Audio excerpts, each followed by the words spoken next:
Hey, it's Shi and Rye, and you're tuned in to another episode of The Slay.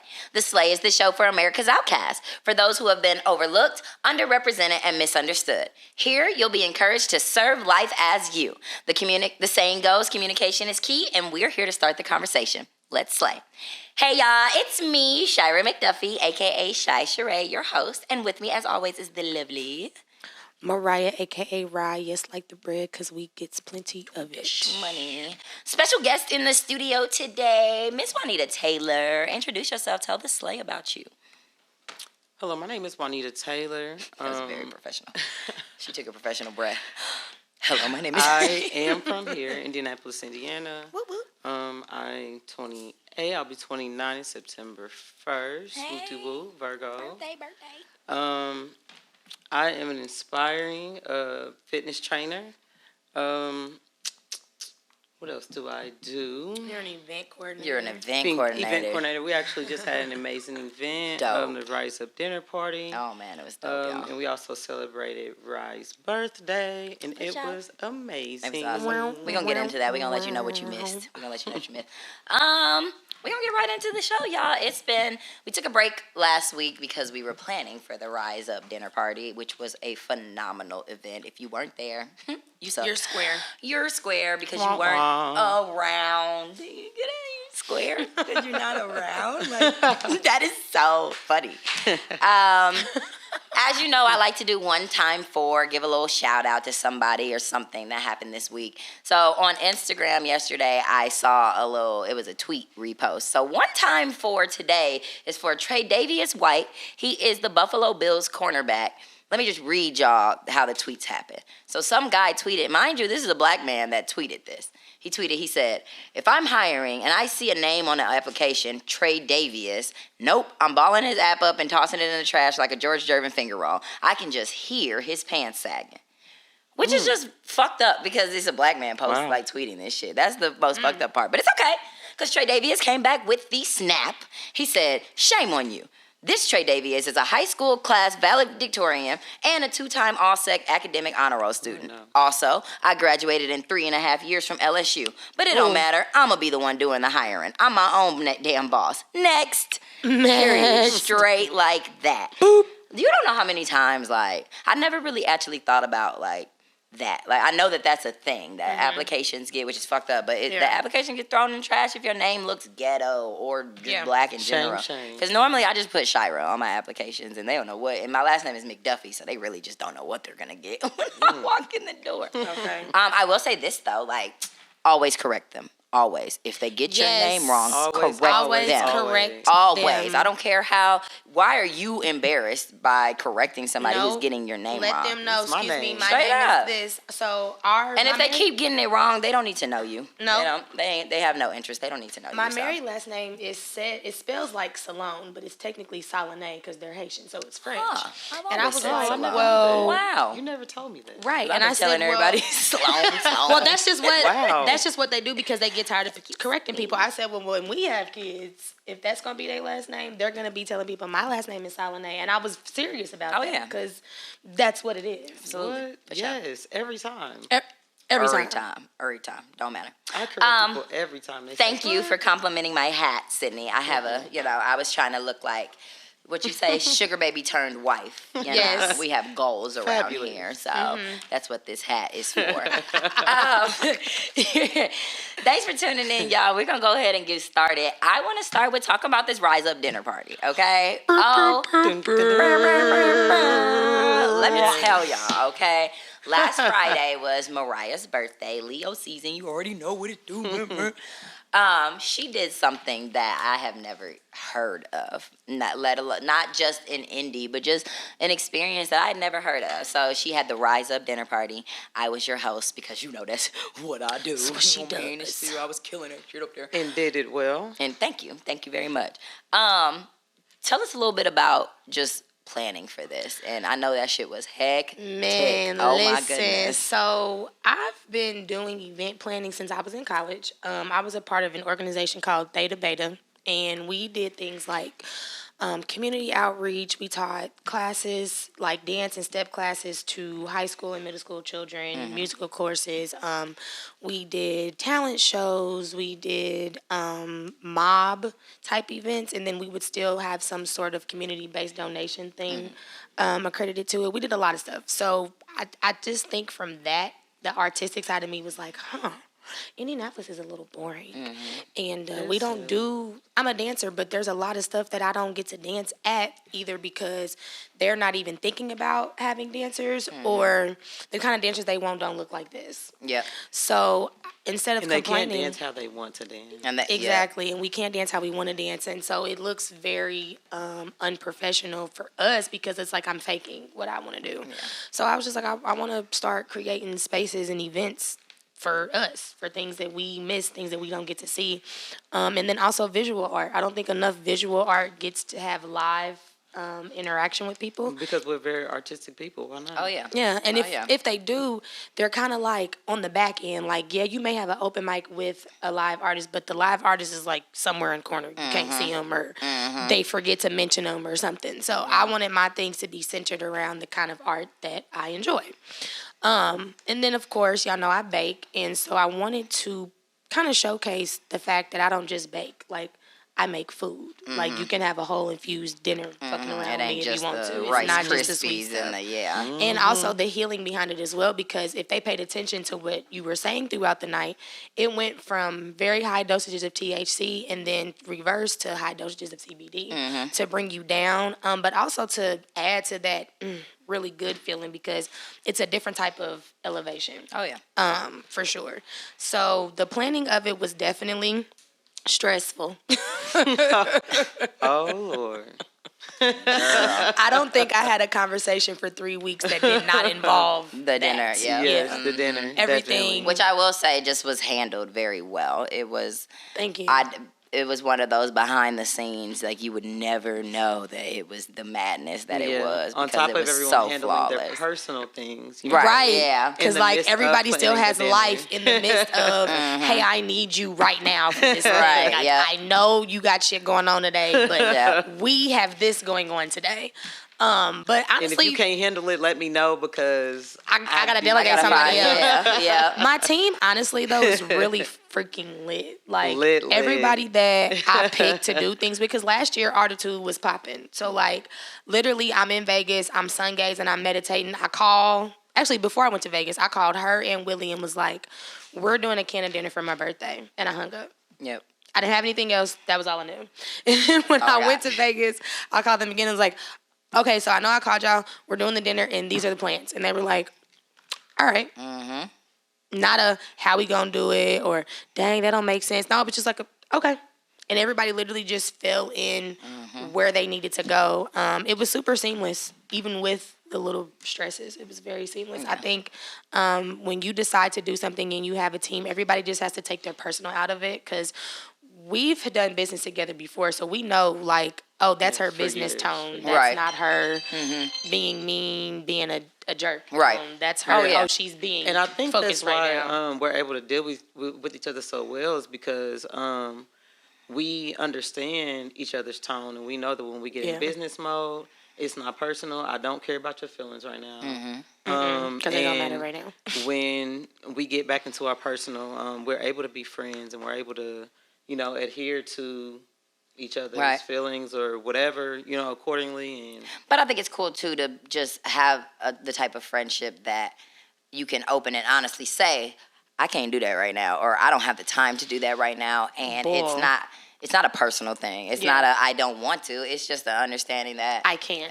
You know what I mean? I don't understand that. I need somebody else to do it or show me how to, what's going on. I literally had a mini falling out with someone during the planning process, like 2 days before the event because of that. I was like, listen, I don't have time for this. Or the wishy-washy or the I might be, I might not. I said everything that you need to know is on this particular page. Please don't ask me anything that you can find out for yourself. Because I don't have it. My brain is literally focused on food right now.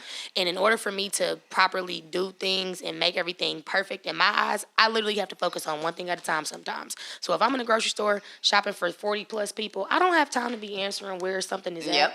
When you can look it up and you the only person out of 35 people that don't know where it's at. It kicks me out of my life. So no, you're fine. So I'm just like, that for me, and even the reaction I got from that person, it was very personal. She was like, why are you so mad at me? Why can't you just answer my question? You're making this about you and it has nothing to do with you. I am running a business right now. Nothing. I'm literally trying to just focus on what I need to do. And if I answer your question, I got to answer everybody else's 50 million, thousand questions that y'all can all just go to the website and look at yourself. Yeah. But saying that to say, the knowing that the personal is not a part of whatever is going on is very pertinent in building your team. Oh, absolutely. Sure. So. Talk about the food. Oh my God. First of all, let me just say, I was like, I knew that we were gonna eat, but I knew we weren't gonna eat a lot, like the people that were working, because we were gonna be high and we have a job to do. But I'm talking about, like, I've worked in restaurants, in the restaurant business for a long time, and you know that feeling, like that. Even if you just ate, that hunger when you're just constantly smelling food all day, especially it's a different type of hunger. Oh my God. I wish I can't even explain to y'all how good that shit was smelling in there. Oh my goodness. Tell us about the dishes. So I made 5 small plates, 3 savory things and 2 dessert delectable type of things. The first thing was, we called it soul fry. It is stir fry but with purple cabbage. I like very colorful food. Somebody was like, your stir fry looks like a salad. And I was like, perfect. That's what it's supposed to look like. Thank you. I definitely seasoned it up, and it had all different color bell peppers in it. Zucchini, squash, a little bit of mushrooms. What was your meat substitute? Oh, that was the Beyond Meat. Okay. I didn't make that one, but I did season it the way that I wanted it, and I made it spicy because I like the sweet heat kick of stir fry. That's my shit. I even make my sauce with agave and hot sauce, and I make the sauce in the pan with the food.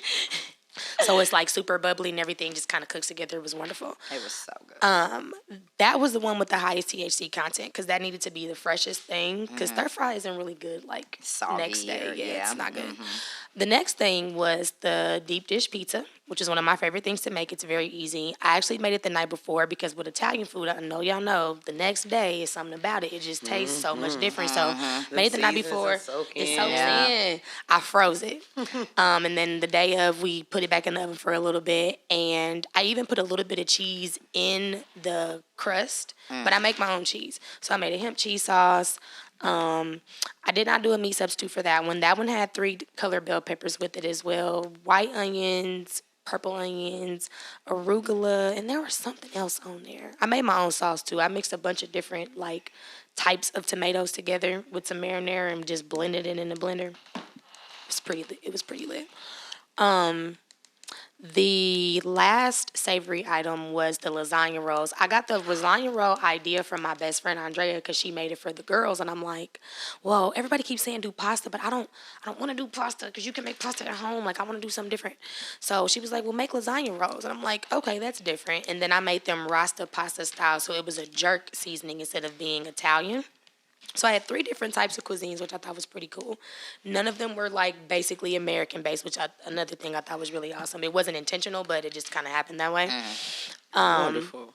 I used a coconut cream base. Shout out to Sunny for the Rasta pasta sauce. I used zucchini, yellow squash. They were slices this time. And then the meat substitute I actually did make, I made it out of walnuts and pecans. I soaked them overnight with a bunch of seasonings, blended them up in the blender, fried them, and nobody could tell. Look, y'all, I said when I was hosting, I said I was the pickiest eater, up until I was probably 22. I was like, lettuce. That's the only vegetable I like. I'm not fucking with nothing else. Lettuce. When Mariah, she'd come to me and be like, here, try this. And I'd be like, I don't know. I'm looking at it crazy. This is a cook right here, y'all. Everything she do, she'll go, I don't know. And I'm like, girl, just eat it. And then she was like, try this chicken and dumplings. And I was looking at her like. I tried as a kid. Mariah has got me to try. Yeah. And eat like it. And love like it and eat it. And be looking at it like I like this. I don't even need chicken anymore. Like, it's amazing. I didn't even know I could live without chicken. Meat. And the ricotta cheese, I made that myself too. It was another hemp cheese. That's the one thing that I always hear from vegan people is the hardest thing to replace is the cheese. The cheese. It is because cheese is addicting. Cheese has addicting properties. Cheese. I ain't gonna lie. Yeah, I don't. Cheese would probably be the thing that I could not give up. And then like it don't melt right, and so you have to find the brands you like. And you also have to figure out ways to do it. So if you are transitioning into your cheeses, or if you are wanting to go dairy free and you want to use different cheese, if you want that shit to melt, cover it. Cover it. That's all you gotta do. The moisture from it being covered is what's gonna make it melt. Acting like jail cheese. Yeah, for real. Like I've never even been to jail. You'll sprinkle it and you'll be like, dang, it didn't melt. How come it didn't melt? You gotta cover it. You gotta cover it. You gotta cover it up. The more you know. And then there were two desserts, an edible white chocolate chip cookie bowl with mango ice cream, which I made the ice cream myself. Amazing. It was banana-based ice cream. That's crazy. You have to make me some before you leave because I got some more. I got some more at home. It's a lot left. Oh my God. Yes. And a little strawberry. I'm coming over. Canna after party. Yes, Canna after party. There was a strawberry shortcake the Southern way, literally with just a drop biscuit, strawberries, and cocoa whipped cream. Right on the inside. It was so good. It was awesome, you guys. I want one of them. I was just really it was so good. Okay. I need a platter. I know my birthday already passed, but like so can I put in an after request? I can find a reason. I just loved the exclusivity. I don't know if that's a word, but it is now. I loved the exclusivity of the event. We had 30. You like that? You like that? Exclusivity. Word of the week. Exclusivity. We had 30 tickets on Eventbrite, sold out. Can I tell him to pull his pants up? Please do. That is a mess. He got the Rick and Morty underwear on though, so he just wanted to make sure you knew and he was with the Rick and Morty fit. swag. That's all that was. Get it together. That was all that was. But no, it was really exclusive, y'all. We had 30 tickets. 35 tickets, all sold out on Eventbrite. They were, $60 pre-sale, $75? 65 pre-sale, 75 after that. And everybody decided they wanted to buy their tickets last minute. Like that's what we do, huh? That's what we do. But I'm not knocking it. I'm not knocking it because normally, and it's a lot of people that didn't get to come. You would have got that conversation of $75. I'm not paying $75 to go to a dinner. Okay, well, bring your own weed. Right, because cook your own damn food. Because you got a pre-roll, you got everything. A drink, which really I covered the cost of the drinks because I didn't even include that in your tickets. I just swallowed that. Mm-hmm. So y'all got a 0.5 pre-roll, a drink from Carmen, plus the 5 small plates, and you were full when you left. Some people didn't even finish all their food. People got to-go boxes. Yeah.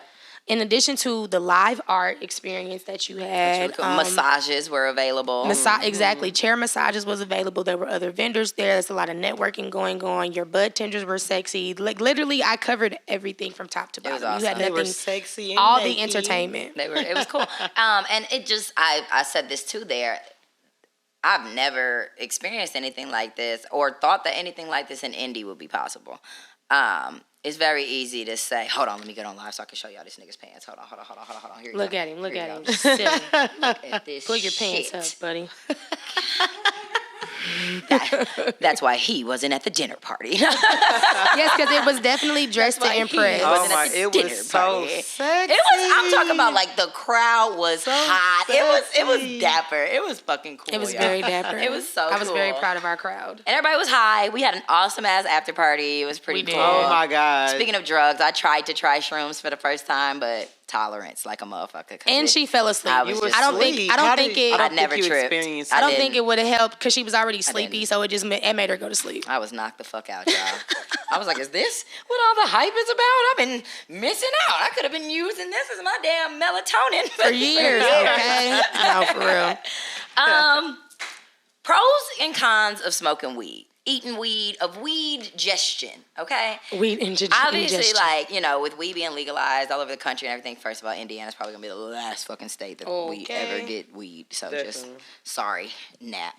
But I used to date a guy, his dad would always say, first of all, he like put me onto it. I was never against smoking weed. I just never really had any like, you know, like desire for it. But I dated this dude whose dad would always say, you know, smoking weed will make you dream big and act small. You will come up with the most creative, fucking plausible ideas, and then you'll be stuck on the couch like Sarah in that commercial, flat Sarah in the commercial, and won't be able to achieve those goals. What's like some of your like most prominent high stories, highest moments, good or bad? Best thing that's come out of smoking some weed or being high at something, and the worst. I can say some of the best things that have come out of it is literally my baking. People always ask me, like, how do you come up with your recipes? I smoke and meditate. Try. And then shit just goes, hey, you should do this. And I'd be like, all right, fuck it. And I do it.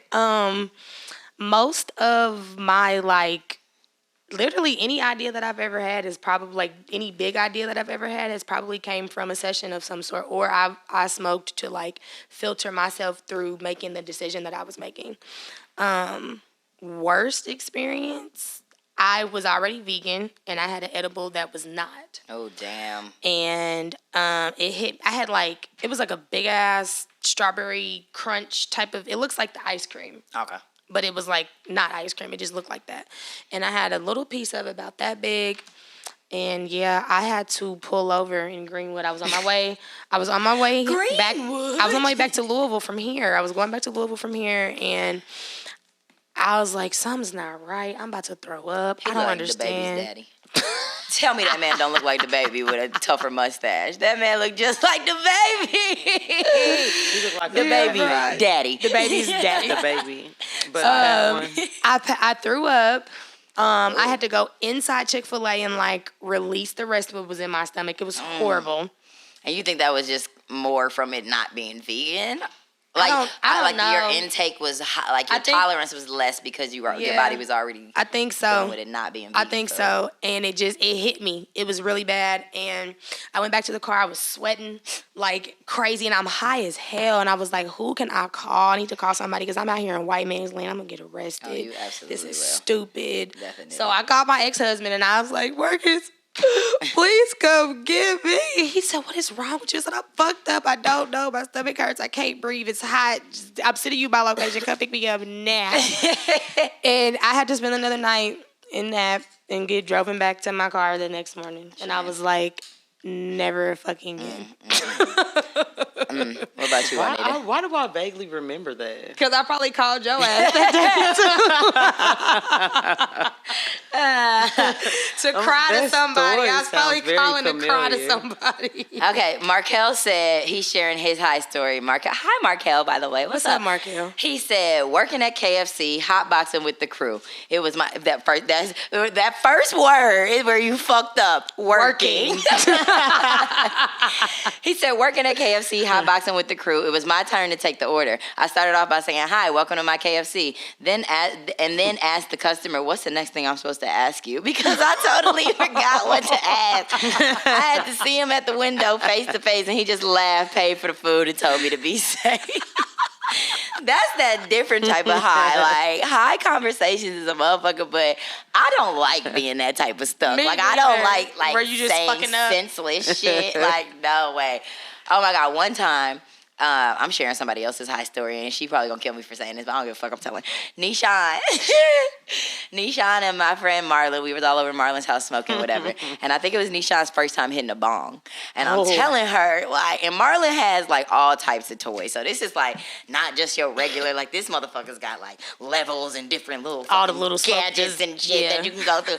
So I'm telling her, like, be careful, bro. Like, don't take in all this smoke. Like, just be careful. This is not like hitting the blunt, man. I'm talking about she rips this motherfucker. Rips it. It's cloudy. She rips it. I was Nisha, all the little compartments. Coughing. Oh, my God. Coughing so hard, she threw up. Like, I'm talking about, I'm laughing. I'm crying, laughing until she starts throwing up. I'm like, damn. Someone did my vape like that. That's how I was the first time I had a dab. Like, I'm a G. I can hit the vape. I said, that's like an oven. No, oh you my can't. God, yes, y'all. I can. Yes, I can.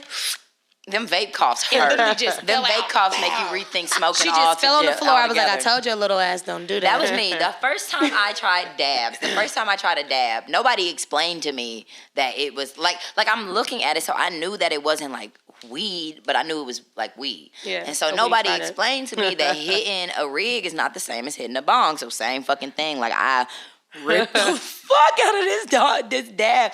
Oh my God. I'm talking about, it was to the point where at one point in time, and I was with a friend, and we were at a friend of her friend's house. Mm-hmm. So I didn't really know these people. It was still good vibes, whatever. But I just remember thinking like, they've drugged me. Like, I just like, no, I've been drugged. I think at one point in time, I was like, they've drugged me. At one point in time, I was like, crying in the bathroom, like in the fetal position in the bathroom, like, oh my God, I'm never going to be on high. I'm going to be high forever. That is funny. Well, what's yours, Juanita? Yeah, what's yours? She said, I'm a G. I'll tell you about she said, I ain't no bitch. My very first high moment, I was in high school. I had to be like a junior, some shit. And I was at a band event. They had like a bonfire for us. So one time at band camp, looking ass. So me and I'm not gonna mention anyone. We snuck away and got high. So on our way back, it's towards the end of the whole everything. People's parents are coming and everything. So we're pulling up to the school, and I'm hanging out of my friend's Jeep, vomiting. People's parents and everything were out there. And it was really bad. Oh my God. They probably thought you was drunk. Yeah, no. They was like, oh my God, get in the damn car. What the hell is wrong with you? And throwing up off of weed, it's like, it was my first time. Like, I think, like, yeah, it was. It's so embarrassing. Like, it was extra embarrassing. Weak. You're weak. Matter of fact, no, this is another worse time. But I've never ever done that after, so. I was on the way to Kings Island for prom. Junior year. And it was me, my ex-boyfriend. We were in the back. Somebody else was driving because I was being a diva. I didn't want to drive. And it was another couple in the front. And I had a Monte Carlo. Everybody wanted to drive my Monte Carlo anyway. So I was like, here. And I had already been coughing because I had a sinus thing going on. So I was already like extra itchy throat, whatever. And I was smoking. And this is when niggas smoke Blackwoods all the time because they just thought that's what we were supposed to do. I never fucking liked them, but I hit it, and I started coughing, and I was like, I think I'm about to throw up, y'all. And literally, I had high shit. I had pizza and grapes for breakfast. Oh, fucking hell no. That sounds nasty anyway. I had the grapes. So I had the grapes first because I had first woke up. I was still high from the night before, so I had the grapes first, and then we got in the car. I had the pizza. So we're like halfway to Kings Island. That works. Yeah, I had halfway to Kings Island and just in my own backseat. Gross. I was high for the rest of the day. Monte Carlo. And then you're in. Right, and you're still high. It's not like alcohol. It's not like you throw up when you're drunk and it's okay. It gets worse. Oh, Lord. Shit. I took that mat because I threw up all on the mat. I just took the mat and threw it out the window. So my Monte Carlo only had 3 floor mats for the rest of the time. Jeez Louise. Let's talk about a little bit about, well, I want to segue by saying one of my stories. My mom was one of those, like, weed is a gateway drug. Like, you're going to get addicted to heroin if you keep smoking weed. Like, she's one of those. And I remember one time I used to keep all of my weed stuff. I had probably like $1,000 worth of like bongs and shit. I used to keep it in my cheerleading bag.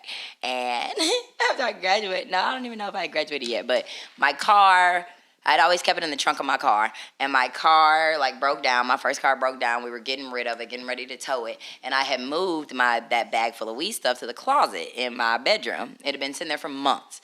My little brother had like a band concert or something. I was working at Steak and Shake right there on Pendleton Pike at the time, and I called my mom. I'm like, hey, can you go in my closet, grab me some clothes, you know what I'm saying, so I can go to this concert after work. Come home, I'm on the way home, and my homeboy Jordan Buckhoy texts me and was like, hey, bro, you trying to smoke? I'm like, yep, let me go home and grab the supplies. Man, the supplies. Oh, my God, y'all. I walked into my bedroom, and I'm reaching for that bag, and I can feel the bag, but it's empty. And I'm like, what the fuck? And I'm just thinking to myself, like, where the fuck, like, where could anything possibly have, like, what could the it fuck? possibly be? I remember my mama wrote me a letter. She was too mad to even, like, confront me, like, to, like, talk to me about it. You found a little paper in the bag? I woke up the next morning and she had written me a letter and slid it under my door. And it was like, I'm so disappointed that you would bring paraphernalia and weed into this house where my brothers live. Like, she was hot. But I want to talk about that. I want to talk about, like, weed as a gateway drug. And I mean that in the sense of, I don't think that smoking weed is going to make you want to, like, do coke or, like, try heroin or, like, I don't think, like, the weed high is, like, if I want to be higher, I'd be like, I've never been like, damn, I'm not high enough. I've got to switch to crack. Like, it's just like, I'm going to smoke more weed. Like, right, I'm just going to smoke some more weed. But I do think that weed can be a gateway drug for plugs. I think I could totally see you've been especially in a place in Indy, where it's like, you know, you went to Vegas and you got a lot of those strains and all of that, where you could get access to it here, but it's very hard to, like, authenticate the type of weed that you smoking here, because everybody swears that everything they got is gorilla. You don't know what you're smoking here. You don't know what you're smoking like, here. Even if people tell you that's what you're smoking, you can't unless you watching your dude pull it out the bag and it's got the label on it, and even then you still might not know. You still might not know, because you can print depend on where whatever. they got it from. You can print a label off of any damn where. But I think that, like, and I knew somebody who, like, I quit fucking when I had an old plug that he sold weed. That's all he sold was weed, whatever. And he was, like, making really good money. And then eventually one day, like, he hit me up and was like, yo, I got the girl if you need it. Yo, I got the meth if you need it. And I was like, negative. First of all, don't fucking ask me if I need the meth. Like, you know I don't need the meth. Why the fuck? Like, that's gonna get you plugged all that. Of a sudden, because you got like, it, I need it. I need it? Like, what? And this wasn't like a group chat. Like, this was like, a person. Hey, yo, Shy, I got these new 8 cents for this. But also, if you need the meth, I don't even remember what he called it. I don't even know what the nickname is. But he was like, I've also got that thing. And I was like, I've had people hit me like that too. Like, hey, I know you just smoke weed, but just in case, or if you know anybody, no, I don't know. And then I'm not telling none of my friends that. Absolutely. That's what not you have, telling any of my friends, because we don't do that. Because we don't smoke that shit. But I can totally see. But I can see that. I can see the plug jumping from weed to, like, coke because it makes more money, and then I can totally see that gateway. It's easier to carry things of that nature, whatever. Yeah, no. There's no sense to it. But Amber wanted to talk a little bit about that effect of just, like, drug-based economics in the Black community, and we were talking a little bit earlier about, like, you know, we talk a lot about circulating the Black dollar and keeping, you know, the dollar in our community, and I think that, like, weed purchase is probably, like, the one. Weed and weave is, like, they're probably, like, the two, like, biggest fucking circulations. Bundles and bricks. Bundles and fucking bricks are, like, the two biggest circulations in the Black community if we're spending our money. And then we were talking about, like, even, like, with coronavirus, this whole, like, epidemic and all of that shit going on. Were Black people really worried? Like, when you really think about it, like, Facebook Live watchers, like, honestly, when Corona came around, you didn't think twice about, like, going to your next session. You did not think twice about, like, matching your friend. Nobody thought twice about, like, damn, maybe I should start smoking personals. Like, I shouldn't be mouth to mouthing with most motherfuckers people, anymore. Like, people talked about it. I saw it on social media. I definitely saw it being discussed. But, like, people, as far as my circle was concerned, motherfuckers was not passing. Yeah, I was just like, if that's my way, then that'll be the way I go. Like, to be honest, I don't. It might even sound like naive to some people, but for me, it's more a spiritual based thing. I don't worry or think about shit like that. Yeah, I don't vibrate on that level. I feel protected. Exactly. So to an extent that. And I'm not naive to it, but I'm not going to just be like. I'm not going to be stressing everything. Putting energy scared towards of that. Life. Yeah. Scared to live. I'm definitely not that. But I ain't about to let, you know, Mr. He like the hat. You see how he look back with the bum get my shit either. Like. Exactly. We was like that before, because now don't get it twisted. As much as I am a partaker, I don't smoke in everybody's circles. Yep. Like, I'll be in public and I'll watch people roll up and nigga pass me. No, I'm good. I got my own shit. Oh yeah, I ain't doing that. Mm-hmm. Or like if it's me and my friends and then they friends, I'll hit my friend's blunt, but I ain't gonna hit that person's because I don't. Nah, y'all good. I'm gonna stay on this side of the circle and just pass it back and forth. When this one come to me, I'm gonna take it around. Yep. Exactly. I'm good, love, enjoy. I'm good, love, enjoy it this week. We're doing a little bit of a shorter show today because last week was so hectic and everything. So, we kind of covered it. Is there any other weed stuff y'all want to talk about? Y'all want to, you know what I'm saying? If anybody want to match, you know what I'm saying, after this?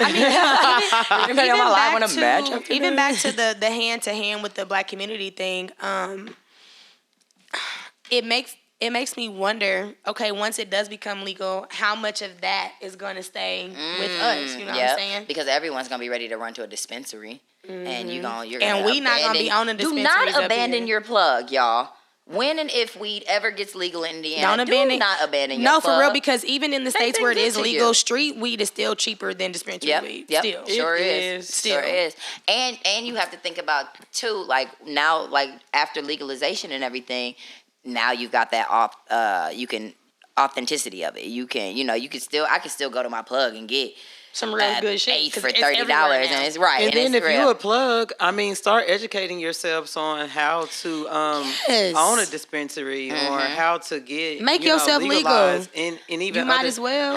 How are other people getting legalized in other cities that may even have to have a medicinal card? Well, I think it's figure that out. Get your credit score up, so that if and when it opens up here, you're already ahead of the game. For real. I think it goes into like becoming a professional. Because it's going to happen, but it's going to happen. You know what I mean? Yeah. It's definitely going to happen, but you just have to. We have to. It's all shit. That's a segue into better black business. There are classes and everything that are going on now to educate yourselves on. Get immersed in the hemp world. So because now that weed, ever since weed has been legalized, being an entrepreneur. Yeah, I was gonna say, ever since weed has been legalized, it has dropped. I want to drop the stigma of drug dealer and this is a hoodlum or a thug who sells drugs on the streets. That's what they're gonna. And I say entrepreneur because that's going to then be the term once it's legalized and not a drug dealer and all that. Ganjapreneur. Yeah, it's just going to be putting that in my bio. It's crazy how they gonna switch it. Yeah, that's. You heard it here first. Don't say we ain't tell you because y'all heard it. You heard it. They crazy. That's awesome. That was It was short, sweet. It looked like Thank you for having me, guys. I really appreciate the opportunity. Yes. Thanks for coming and sharing your opinion. Awesome. It's been awesome. I know it was like last minute, but I really appreciate that you showed up and showed out. Definitely. Better Black News. Better Black News today. This is, y'all know me and my conspiracy. I feel like this is a distraction to everything that we've got going on. But Indianapolis did get a Black Lives Matter mural. And that's pretty tight because I see some people. Is it? It's on Indiana Avenue. Which I think is, I ain't even going to get into it, but you see they didn't put it on Market Street. They didn't paint it around the circle where everybody in the city and the tourists would see it. They painted it on Indiana Avenue, which is... Well, go ahead. I was going to say the history of Indiana Avenue, I think, is that... Because is that where the Madam C.J. Walker building is? Theater is on Indiana. Yes. So I think that they did it because the history is that whole block or that whole area was prominently black. Yeah, it was. Yes, the history of that area is exactly what you're saying. That's why there is a movement. They're actually trying to get ownership of those areas. Oh wow! Yes, that's dope. There are other areas in the city. I actually have them written down somewhere that are being targeted as far as getting the Black community back prominent in those areas. That's because we was lit here. Oh yeah. Oh yeah. Yeah, that's why there's so many of us here. We're getting ready to come back. Yeah. Learn your history. On the takeover. Learn your history, guys. Please know Indiana that was lit. It was lit, and history repeats itself. This shit ain't nothing new. Y'all, we've been there, done that, seen this. We just seeing it more prominently now because of social media and technology. But learn your history. Go out there and see the Black Lives Matters mural. I know Shane Fitz is one of my friends on Instagram. I think his Instagram is Art by Fitz with a Z. But he painted on there. He's a dope ass Ray Parker artist. was out there. I want to say Misha Shakur was out there. It was some pretty dope black artists out there. Deanna Heartbeat was out there. It was a lot It was some cool people. Different artists. Yeah. And cool. I'm super proud of that, but I don't want us to let that be our distraction. Yeah, our pacifier to, okay, this is fine now. Right. It's not. It's not because those people, paint is we pretty. Still haven't gotten justice for Dre'Shaun Reed. At all. Breonna Taylor. Or Breonna Taylor. I will say this, though. I think that the protest and this whole thing, like the plus out of this is that Indy is becoming we're starting to get Indy's black community is starting to get on the map. We're starting to wake up, and we're starting to become known to other cities and other places. And I'm fucking with that. I like that we're out of the shadows. Definitely. Wrapping it up, y'all, you know I love to share could be worse. So this is just a little snippet. I know your life you might be having some down days, but remember that it's just a bad moment. It's not a bad life. And it could be worse. So today's could be worse. Today, my ex-girlfriend ordered a bong to my house in my name. I came home to my parents screaming at me, demanding to know where the weed was. I am now grounded. I'm 24. Fuck my life. That's my type of crazy. Like, I'm not gonna bust your windows. I'm not gonna do any of that. I'm sending a sex doll to your wife's house. Like, I'm sending porn to your place of business. Like, in your name. She probably was really trying to give him a gift. Maybe she thought they wouldn't open it. Why the hell are they opening somebody else's mail? Exactly. They probably, especially at 24. She probably didn't think they was gonna open it. Yeah, like don't open my fucking mail. Don't open my fucking mail. My mama still does that. My mama will open my mail. Well, she doesn't do it anymore. Sorry, Mom. I don't know if you no, but my mama, she'll open. My mom will open my mail. She used to open it. She used to open it and like take a picture of it and send it to me and be like, "This came for you." And I'll be like, "What the fuck?" No, my mama, she ain't gonna open it, but she gonna keep asking what it is, or she'll say, "Do you want me to open this?" And I'll be like, "No." Can I open this? Yeah, she can open it. No, girl. I was living out of town. But you can help me set this dentist appointment. I'm living in Arizona. She calling me like, it's a letter here. You know? You want me to open this? I'm just gonna open it. Put it down.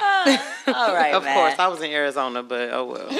Great show. Thank you guys on Facebook for tuning in live. Oh my gosh, you guys, we are now, I'm putting you on my live real quick. Thanks to this man right here, Wyatt Fellings. Wyatt. We are now on Apple Podcasts, Spotify, and YouTube. So I am just ecstatic. Please check out The Slay with Shi and Rye, SHISHARAI. You can find it. You'll see the logo. You've seen it. See it right behind me. Thank you guys for your support. I love y'all. I really love y'all. This means a lot. I didn't expect for this to blow the way that it was going to blow. And it hasn't even blown yet. So I'm grateful for y'all. We on the way. You know what I'm saying? We on the way. We doing it big. Showing up and showing out. You know what I'm saying? Thanks for tuning in. Please make sure you tune in. This episode will be up in about a week or two. So please go on there. We've got 3 episodes officially on all podcast platforms and on YouTube. So please check us out. Continue to support. Check us out. Next episode, I would love, speaking of ex-girlfriends and whatnots, I would love to have this one be the entanglement slay. So if you got any spicy stories with your ex, or if you have a great relationship with your ex, any situationships that you want to share, anything that would have been an entanglement, but it's not because you're mature. Share all of that information. Send it, DM it to us, because we're going to talk about it on the next show. If you want to be a guest on The Slay, please hit me up in the DMs. I would be more than happy to have y'all opinions, because I love you motherfuckers. This is today's Slay. This is today's Slay. You see the hat in the purse matching the... matching the lips with the, and the nails. We do it big. All right. I love you guys. Be black, be blessed, be beautiful. Remember to always serve life as you. This is Shi and Rye and Mariah Price with special guest Jaunita Taylor signing out. We out. Thank you. Peace. It's a wrap.